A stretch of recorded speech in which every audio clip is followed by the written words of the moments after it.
In keeping with the springtime maintenance of some of the vehicles I have, it's time to change the oil on this 2006 Chrysler 300C SRT8. I haven't made a video about this car before, the typical tour start and drive, but I will do that eventually. I just wanted to change the oil real quick because it desperately needs it. I think it's been in there for over a year. And got about maybe 6,000 miles on it, and it's just time to go ahead and change it. This car, as all SRT8s do, has a Hemi 6.1 liter, and it's going to hold 7 quarts of oil. So to get started, what we're going to need to do is take a 10mm wrench, and because of the aerodynamics of the car, it's got this large, or rather extensive, belly pan under here. And we have 4 bolts, one here, and then 2 toward the back there. So this is pretty easy to get off. I'll go ahead and get that lowered down, and then we'll see what it looks like in more detail underneath. Okay, now that I've taken a sample of the oil right there to monitor the condition of the engine, make sure I've got adequate protection, and to get an idea of any kind of future potential problems like head gaskets or bearing failure, I'm ready to go ahead and drain the oil. And for that, you'll just need a 13mm socket. And I've already got the plug loose from draining it before, or taking the sample. Let's see how I can best do this with one hand in the camera. Just want to go ahead and loosen it just like on the previous video with the Lincoln. This oil is going to be pretty hot. I just got home, and it's good to change it when it's hot.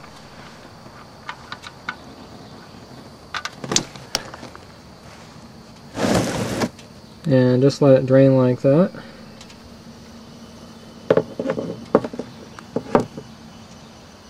And you can tell it's been in there for a while. You can sort of see how this car is made. You can see the size of the exhaust pipes there, coming right after the catalytic converters. It's got a true dual exhaust. There's the transmission pan. And I will change that fluid this summer sometime, as soon as I can figure out the best way to get the torque converter drained. I don't think it has a drain plug. So I'm going to go ahead and let that finish draining. And what you want to do is clean up these oil pan drain plugs and inspect the threads. Make sure the gasket's still in good shape. It's got a built-in silicone O-ring. And at the same time, you want to make sure that the mating surface that the plug goes into is nice and clean, so you're not grinding any dirt or road debris into that seal, damaging the seal. So you put that all back together, and we'll be moving on to the filter. Well, I think that's about as drained as it's ever going to get. And I got the drain plug all nice and clean and ready to go on. Threads are in good condition. So to get this thing on here, you always want to start these things by hand. Just very simply run it all the way down until it touches the pan. Then we'll take our 13mm and just tighten it snug. You don't have to tighten it real tight. That's about good right there. A lot of shops over tighten these things, and you don't want to do that because the oil pans on these cars are very expensive. They're cast aluminum instead of stamped steel. And we'll dry off around there so it looks nice and clean. And now I'm going to get repositioned with the drain pan, and we'll get that filter off. Okay, there's the oil filter right here. And you can get this filter loosened up just with the regular filter wrench, which I've already done. And I'm going to go ahead and scoot the pan right underneath that filter just to catch any oil dripping off. And we'll go ahead and loosen it. And just like that Lincoln I did the other day, I'm going to, well, A, first let some of the oil drain off, and then B, I'm going to keep a little bit of upward pressure on it so I don't spin it off too quickly and have the filter drop off onto the pan or on me. There we go. We'll tilt it over, let it drain out.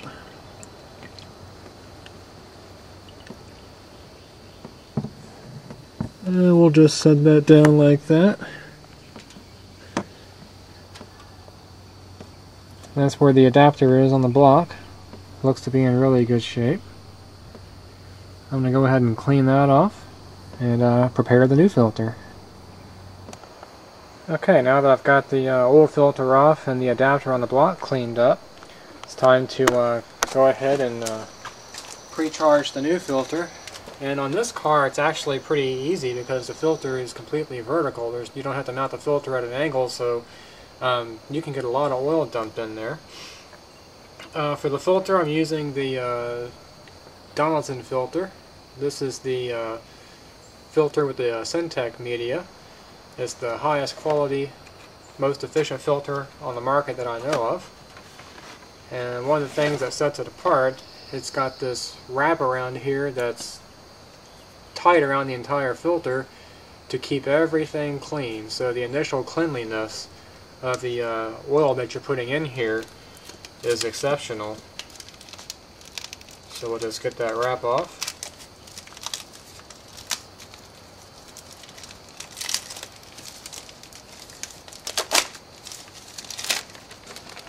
And the reason I pre-charge it is to prevent dry starts. This filter is completely dry.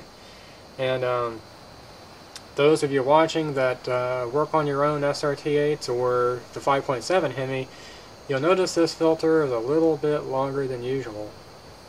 I think the Chrysler filter comes to right about here. This is actually the Donaldson equivalent of the Fram PH8A or Ford FL1A, same kind of filter I've got on that 72 Lincoln that I changed the oil on. And the filters between this filter and the one for Chrysler are exactly identical. The only exception is the size. I went to a larger size filter to increase my oil capacity for better cooling, and also to have more dirt holding ability, and just to have more filter surface area in here to do a better job scrubbing that oil really clean. This is my favorite car of all the cars I've got, and I want to protect the engine as much as possible. And when you look at substituting filters away from OEM filters, the main thing to look for obviously is the thread size of the opening here, as well as the diameter of the sealing surface, as well as the bypass opening pressure. Make sure if the filter does have a bypass valve that the replacement filter also has a bypass valve and that it opens up at the correct pressure.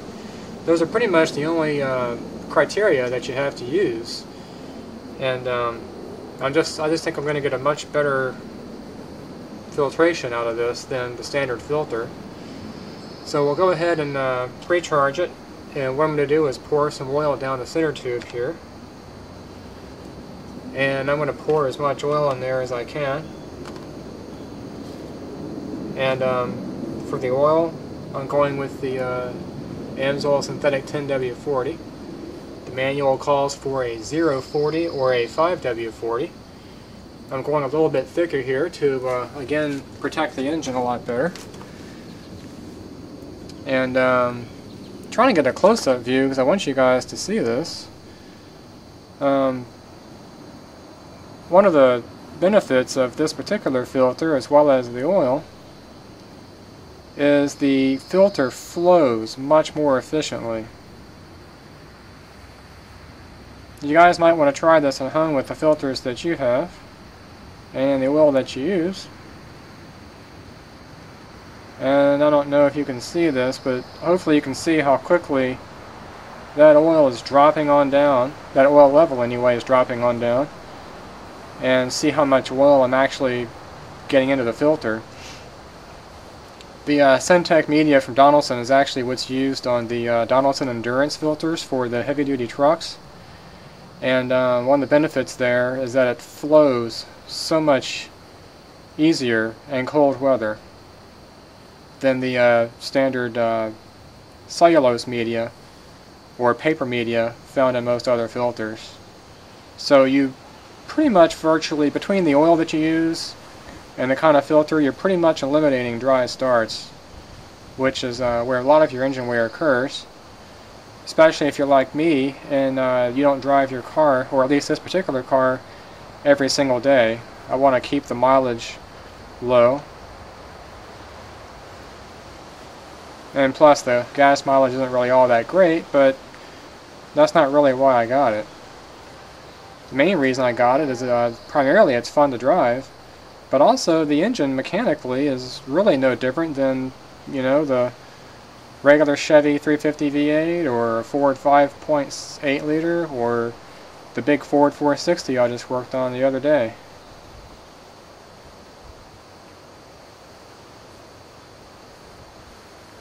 I was basically able to just now dump almost a full quart of oil in here just in the time I've been talking, which is pretty amazing since the temperature outside is about 57 degrees.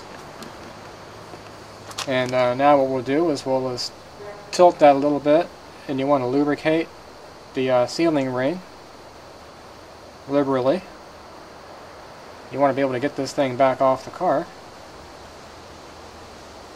Make sure you get it all the way around, and also make sure that the sealing ring came off the engine from the old filter. Look at the old filter, make sure the sealing ring is still there. And the filter just screws right on in. I'm going to have to get the camera off the tripod and get positioned and get back under the car and put this thing on. Okay, now I've got the filter almost installed on the block. Maybe you can hear it, it stops right there. That's where the O-ring is just making contact with the block. And you never want to use any tools to tighten the filter, so you just want to tighten it by hand.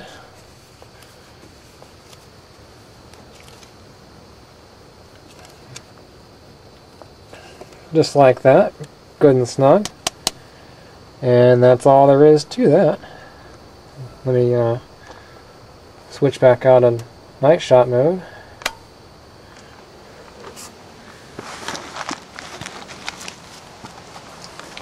Now what we'll do, all I gotta do at this point is just fill this thing back up. It's gonna take 7 quarts.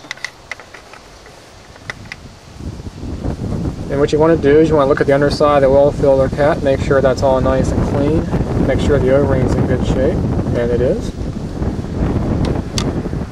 And I can't really see down there too good, but just want to inspect down in there, make sure everything looks nice and clean, that there's no signs of troubles. And I'm going to go ahead and finish adding in the 6 remaining quarts. I've already added in 1 for the filter, and then we'll start this thing up and check for leaks.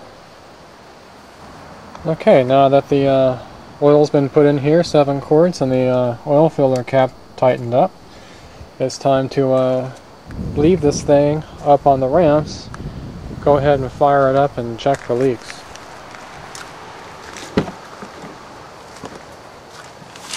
And like I always do on any car, I like to be able to watch the oil pressure come up. So we'll go to full on. And on this car, it's got a pretty good information display. It's not really as good as the later models, but it's good enough for me. We'll go to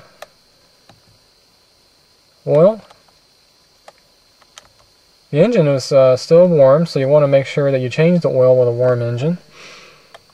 That's why it's reading 122 degrees already, because the heat from the oil pan and engine is transferred to some of the oil.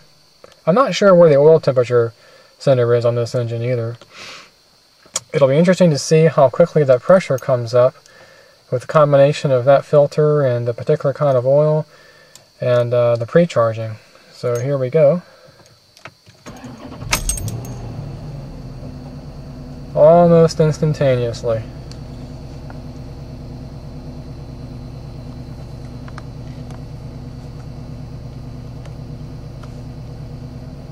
Temperature's already going up a little bit, or actually fluctuating 113 and 114.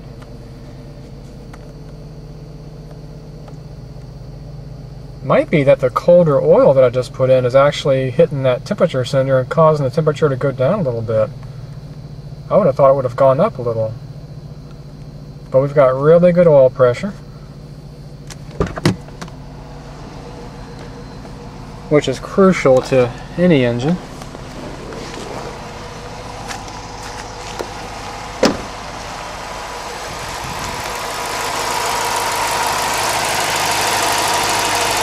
The engine's nice and quiet.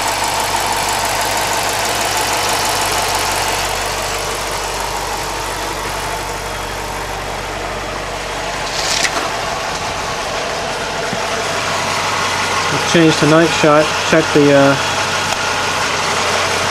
filter housing for leaks.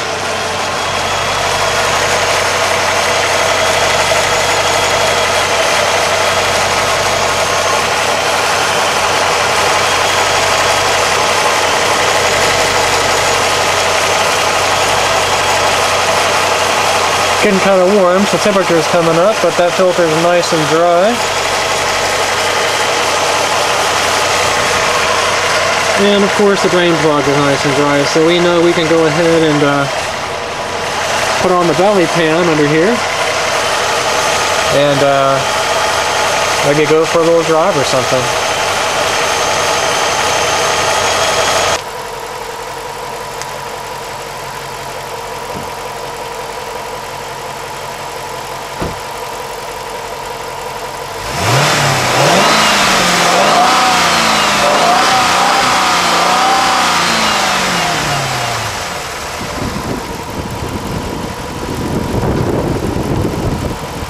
Yeah, I think that engine is nice and happy.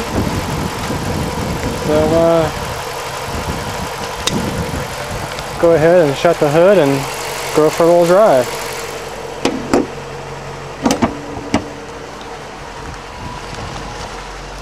One of the things I like to do, it's kind of a tradition, is after I change the oil, I go ahead and drive the car a little bit.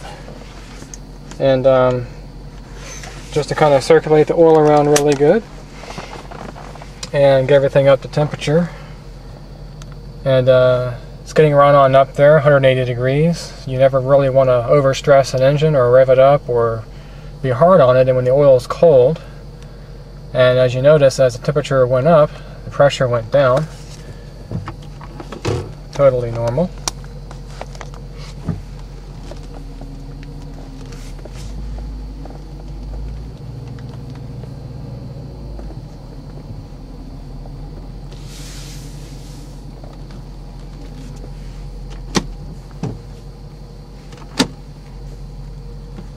As the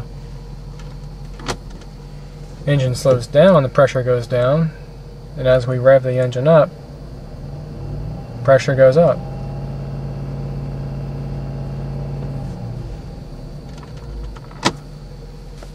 Just like you would expect. I'll make a more complete video about this car in a lot more detail at some point in the future. I just wanted to make sure that I was maintaining it properly and did the oil change.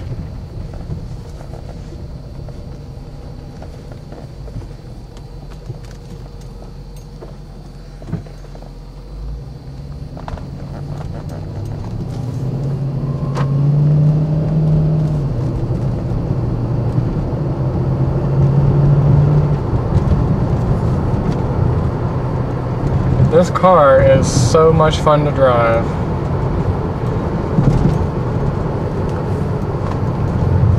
4,000 pound car, it's very, very quick.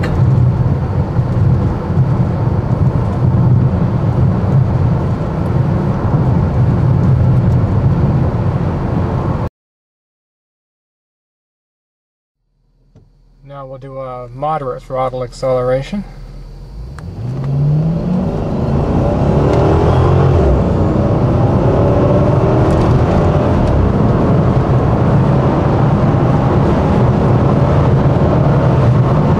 I love it. I love this car.